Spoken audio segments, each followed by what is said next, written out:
Last winter, I moved to a new town for a job, one of those once-in-a-lifetime career opportunities one couldn't pass up. The town was small, tucked away in the middle of nowhere. I'd only visited once for the interview, but the position was a huge step forward, so I leaped at it. With no time for an in-person house hunt, I found a rental online. It wasn't ideal, but I figured I'd manage for the year. On December 1st, I packed everything I owned into my truck, a surprisingly short list since I'd sold most of my furniture, and began the long drive. I only stopped for gas and didn't reach the town until just after 9.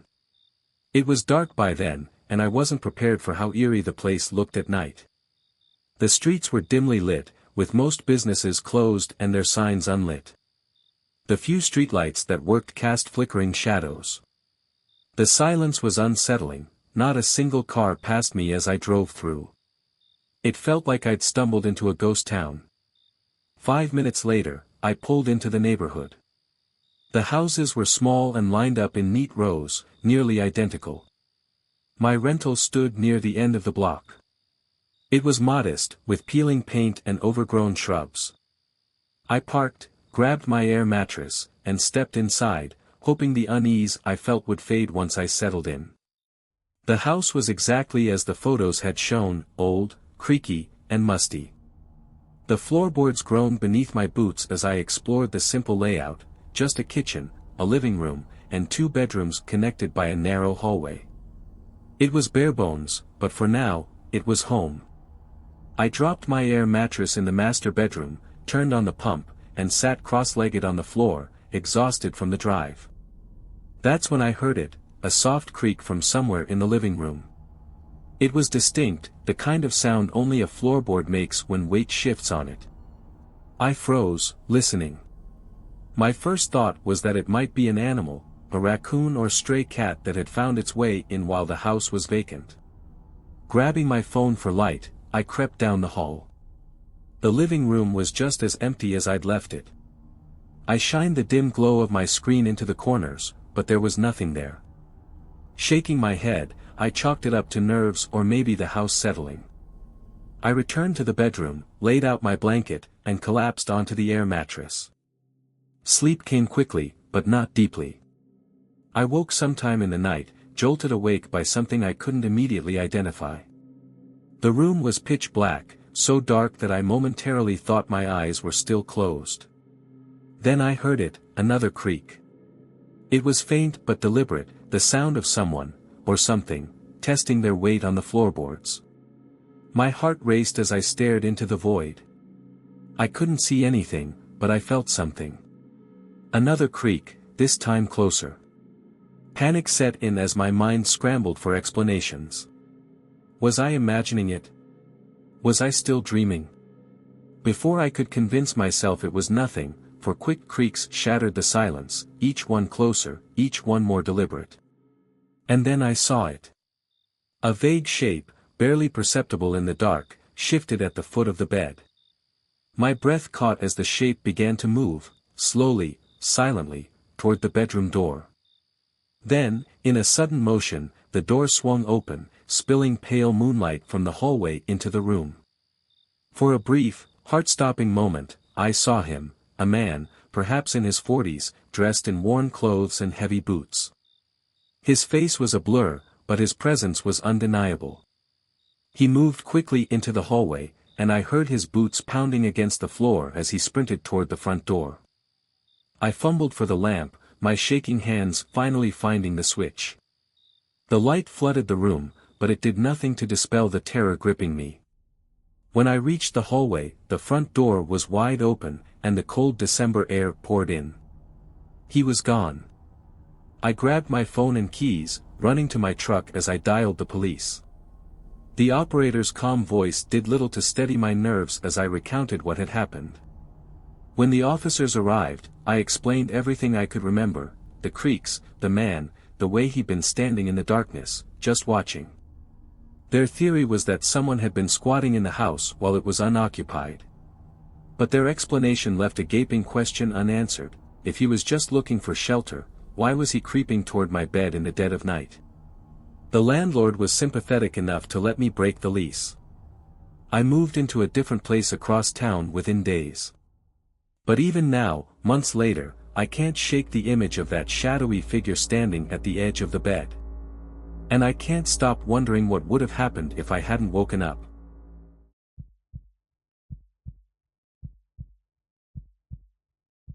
After graduating college, I found myself in that awkward in-between phase, degree in hand but still stuck in my pizza shop job, waiting for something better to come along. Money was tight, but my college buddy Aaron offered a solution. He had a steady, well-paying job and wanted to split rent on a house he planned to keep after I eventually moved on. It worked for both of us. The place we found was cheap, cheaper than most of the apartments we'd looked at, and, at first, it seemed like the perfect setup. Move-in day was uneventful. We each claimed a bedroom and made a trip to IKEA to furnish the bare living room. But when we got back, there was a note taped to the front door. "Welcome to the neighborhood," it read.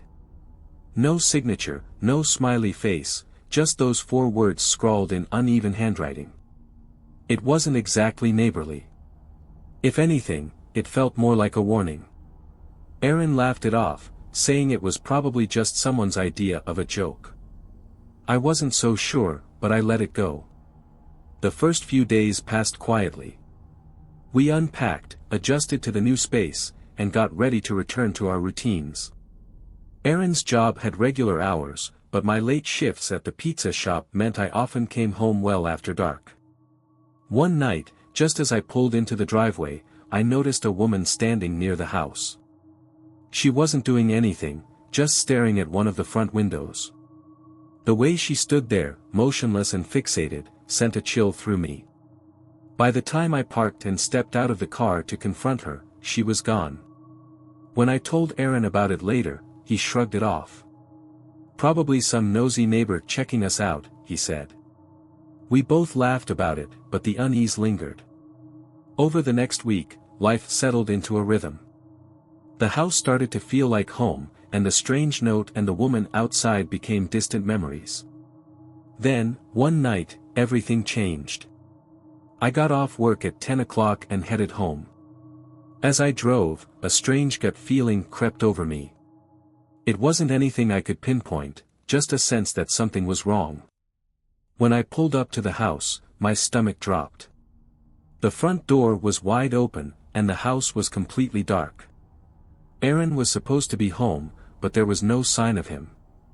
I stepped onto the porch, my voice shaky. "Aaron? Why's the door open?" No response. I hesitated before stepping inside, my pulse quickening. The air felt heavy, and the silence was deafening. My phone buzzed in my pocket. I pulled it out and sent Aaron a quick text, "Where are you?" A faint chime echoed from the kitchen. I followed the sound and saw his phone sitting on the counter. That's when the panic really set in. Aaron never left without his phone. Never. Something wasn't right. I decided to check his room upstairs, hoping for some kind of explanation. As I climbed the stairs, every creak of the wooden steps seemed to amplify the dread pooling in my chest. His bedroom door was ajar, and I stepped inside. The room was eerily still, nothing out of place, at least, not at first glance. I was about to call out his name when I heard it. A whisper. "Don't move." I spun around, heart racing. Aaron's face peeked out from a crack in the closet door. His eyes were wide with fear. "Did you see her?" he asked, his voice barely audible. "See who?" I whispered back, my own panic rising. He didn't answer. Instead, he motioned for me to stay quiet and mouthed 2 words, "Call 911." The look on his face left no room for questions. I grabbed my phone and made the call, every second stretching into eternity as we stayed frozen in silence. Then we heard it, footsteps. Heavy and deliberate, they moved through the house. My hand tightened around the phone as I whispered to the dispatcher, describing what was happening. The footsteps stopped. The silence that followed was suffocating. My eyes darted to Aaron, who was still half hidden in the closet. His knuckles were white from gripping the doorframe. Then, suddenly, the sound of running. The footsteps bolted toward the front of the house just as red and blue lights flashed through the windows. The police swarmed the property, and within minutes, they had her, a woman, wild-eyed and trembling with rage. She didn't look homeless or desperate, just unhinged. After she was taken away, Aaron finally told me what happened. He'd come home earlier that evening, dropped his stuff in the kitchen, and gone upstairs to change. While he was in his room, he heard the front door crash open. At first, he thought maybe I had gotten home early, but then he heard footsteps, deliberate, unhurried, and unfamiliar. Without his phone, he had no way to call for help. He hid in the closet, hoping whoever it was would just take what they wanted and leave. But they didn't. Instead, they turned off every light in the house. Aaron said she paced the downstairs for a while before retreating to the back of the house, standing silently in the dark for over an hour. He didn't know what she was waiting for, but he was certain she hadn't known he was there. Until I showed up. The police later speculated that she wasn't there to rob us. They believed she'd been watching the house for some time, waiting for the right moment to act. Whatever her intentions, they were far more sinister than theft. Aaron and I didn't stay at that house long. We finished out the lease in a state of constant unease, locking every door and window before bed. But even now, the memory of that night haunts us. What if I hadn't gotten home when I did? What if she'd made it up those stairs?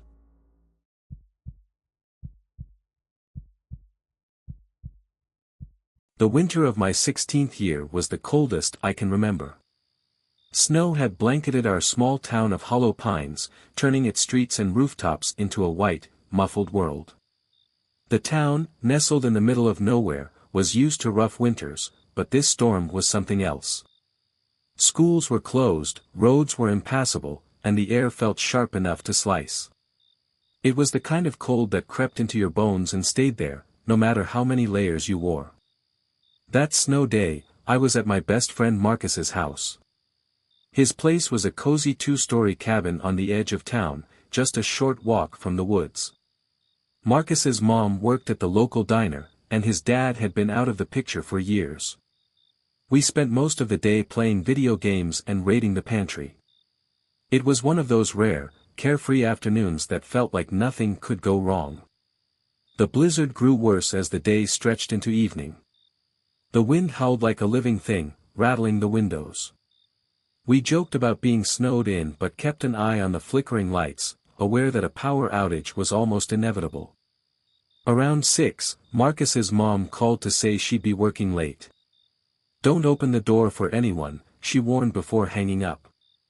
Hollow Pines was safe, but her voice carried an unusual urgency. We had just started a new game when it happened. A loud, frantic banging on the front door cut through the storm's roar. Marcus and I froze, controllers forgotten. Then came the voice, desperate and muffled by the wind, "Please, let me in. I need help." Marcus looked at me, his face pale. Who the hell would be out in this? "Maybe someone's car broke down," I offered, though my gut twisted in unease. "Should we check?" He shook his head. "No way. Mom said not to open the door." The pounding continued, louder, more insistent. The voice cracked with desperation. "Please. It's freezing. Don't leave me out here." My hands were shaking. "We can't just leave them out there. And what if it's not someone who needs help?" Marcus's voice was barely above a whisper. He grabbed his phone. "I'm calling Mom." While he explained the situation to her, I stood paralyzed, staring at the door. The banging stopped abruptly, leaving a deafening silence in its wake. I felt a flicker of relief, but it was short-lived. As Marcus hung up, we heard it, slow, deliberate footsteps on the floor above us. The door was locked, Marcus whispered, his face ashen. "It was locked, Ethan." We stared at each other, the weight of those words sinking in. Somehow, someone was inside the house. "We need to get out of here," I said, my voice trembling. "The basement window," Marcus replied. The basement was our sanctuary, cluttered with old furniture and Marcus's childhood toys. The window was small but just big enough for us to squeeze through. As we moved, every sound felt amplified, the creak of the stairs above, the hiss of the wind outside, our own labored breathing. The footsteps followed us, slow and deliberate, as if the intruder knew exactly where we were. Marcus went first, wriggling through the narrow opening with practiced agility. I wasn't so lucky.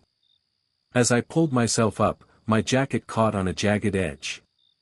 I tugged frantically, my pulse hammering in my ears. Then I felt it, a presence behind me. I turned my head just enough to see him. A man, gaunt and hollow-eyed, stood in the shadows. His clothes were tattered, his face pale and weathered.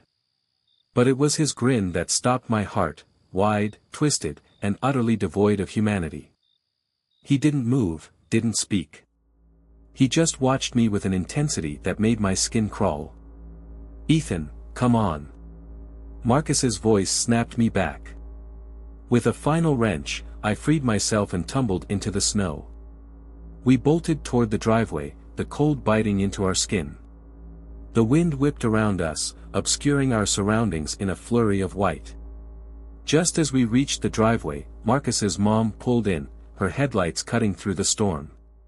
"Get in," she shouted, throwing the car into park. We scrambled inside, slamming the doors behind us. Marcus tried to explain, but his words came out in panicked gasps. All I could do was point toward the woods. The man was gone, but the feeling of his gaze lingered, heavy and oppressive. The police arrived within minutes. They searched the house and the surrounding area, their voices low and serious. One officer pulled us aside, his expression grim. "The man you saw matches the description of an escaped convict," he said. "He broke out of an asylum last night. Dangerous, violent. You boys are lucky you got out when you did." They caught him later that night, hiding in an abandoned barn on the outskirts of town. We never found out how long he had been watching us or what he had planned. But his grin, that awful, chilling grin, haunts my dreams even now, years later. Every winter, when the snow falls and the wind howls, I can't help but feel like he's still out there, waiting.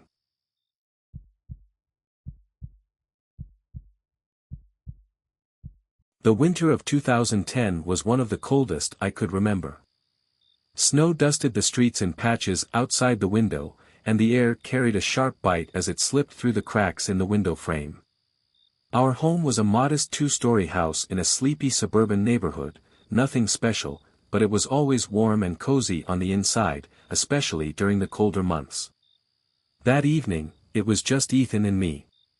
My parents had gone out to dinner with friends, leaving the two of us to fend for ourselves. I was in the dining room, which had been transformed into a computer space, sipping from my mom's vintage Coca-Cola glass as I played World of Legends. The game had my full attention until, with a sudden jolt, the glass slipped from my hand. It hit the ground and shattered into a sharp constellation of glass pieces that gleamed under the glow of the desk lamp. I froze. A sense of dread pooled in my stomach as I looked at the shards. My mom's voice thundered in my mind, "Don't let anything happen to my good glasses." I knew that broken glass would ignite her fury. Ethan, my 10-year-old brother with all his mischievous charm, stood by the hallway leading to the bathroom, his dark hair a bit disheveled from playing with his toys earlier. "Hey, we should clean this up before Mom gets back," I said, letting my voice sound light but purposeful. Ethan nodded, already heading toward the small bathroom off the hallway. "I'll handle the bathroom," he said simply, his small, young voice steady and calm. I picked up the broom from its spot by the pantry and began sweeping, trying to ignore the cold wave of anxiety that always came when I feared my mom's sharp voice. Ethan's footsteps faded as he went toward the small hallway bathroom. I focused on the sound of the bristles against the linoleum, the metallic scrape of glass underfoot. And then I heard footsteps. I froze. My breath caught in my throat as I looked toward the kitchen. The sound was soft, steady, deliberate, but unmistakable. It was coming from the kitchen, somewhere behind me. My hand froze mid-sweep, and I listened, my eyes darting toward the direction of the sound. They came closer. My heart pounded harder. I could feel it, a low, scraping beat in my chest. And then I saw it. A small, quick figure darted across the kitchen and disappeared toward the stairs leading to the second floor. My body tensed. My first thought was Ethan. He must have come out of the bathroom early to play around or mess with me, even though we had just talked about cleaning. Ethan? I called out sharply. My voice came out too loud, too unsure. I didn't move. My gaze remained fixed on the hallway. No answer. Ethan, what are you doing? I thought we said we'd clean. I added, louder this time, my voice shaking as I grasped at explanations. I didn't hear anything for a moment. But then, a sound came from the direction of the bathroom. Ethan's voice, clear, calm, and steady. I am cleaning. I froze again. It wasn't Ethan at all. I felt my body tense, cold sweat breaking out on the back of my neck. I didn't move. My fingers tightened on the handle of the broom as my chest rose and fell in quick, shallow breaths. That voice, it sounded perfectly natural, perfectly small, perfectly him, but the figure I had seen darting toward the stairs wasn't Ethan. I glanced toward the hallway leading to the bathroom. There was Ethan, standing just inside the doorway with his small frame, his hair falling into his eyes as he looked at me. He was fine. He looked completely fine, his clothes rumpled and his hands reaching toward the sink. But I knew what I had seen. My stomach twisted, a horrible sensation that left me cold. Panic was creeping in, sharp and sudden. I took a shaky breath and set the broom down. Stay here, I whispered to Ethan as I slowly grabbed the nearest kitchen knife from the counter and held it tightly in my hand. What's wrong? Ethan asked, his brow furrowing. Stay here, I repeated, my voice low and steady. I began to move toward the stairs. My hand shook, the knife cold and heavy in my grip. The wind howled faintly outside the house, and all I could hear was my breathing, the sound of the knife scraping against my palm as I took one slow step at a time. The hallway was dim, lit only by the soft glow of the computer lamp and the faint light coming from the kitchen. I didn't know what I was expecting to find, but as I climbed the first few steps, my heart pounded harder. Every step felt like a stone in my chest. The house was eerily quiet now, the kind of quiet that makes your nerves stand on end. I could hear my own heartbeat in my head, thudding, thudding, thudding. I reached the top of the stairs, gripping the handrail tightly, and looked down the hallway leading to the bedrooms.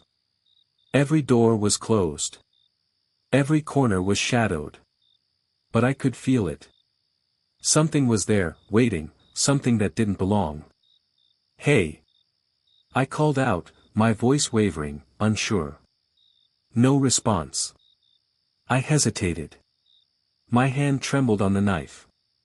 I thought about retreating, about bolting back down the stairs and locking the door behind me. But then I remembered the figure, the small figure darting toward the second floor. It wasn't a trick of the light. It wasn't my imagination. I took a deep breath and stepped forward, knife ready, cautiously walking toward the first bedroom. The hallway felt long and cold, every step an effort as though the air had turned to ice. The door to my parents' room was ajar. I slowly pushed it open, holding my breath. It was empty. I moved down the hall, checked the next door. Empty. I glanced back toward the stairs. Ethan was standing there, staring at me, wide-eyed and confused. I'm fine, I whispered to him. But I wasn't fine. I kept moving through the hall, every creak of the floorboard sounding too loud, too sharp. I checked every closet, every corner. Nothing. The house felt empty. But the sensation, the cold, sharp unease, didn't leave me. It was then that I realized, it had come from here. The moment I stepped into the hallway, a noise came from above me. It wasn't footsteps this time. It was faint, almost imperceptible, but it came from the space near the attic door at the end of the hall. I froze, gripping the knife tighter. Something moved. My chest tightened. And then there was silence. I didn't sleep that night. Neither did Ethan. Every time I closed my eyes, I saw the small figure darting across the hallway, disappearing into shadows. I couldn't shake the feeling that we had felt it, something waiting, watching. I would always remember that cold wave of uncertainty, that terrible moment when I knew that house wasn't as empty as I thought. Maybe it was nothing. Maybe it was just my fear and nerves playing tricks on me. But when you live with the sensation that something could be lurking just beyond sight, that feeling never truly goes away. Sometimes, I still hear footsteps in the dark.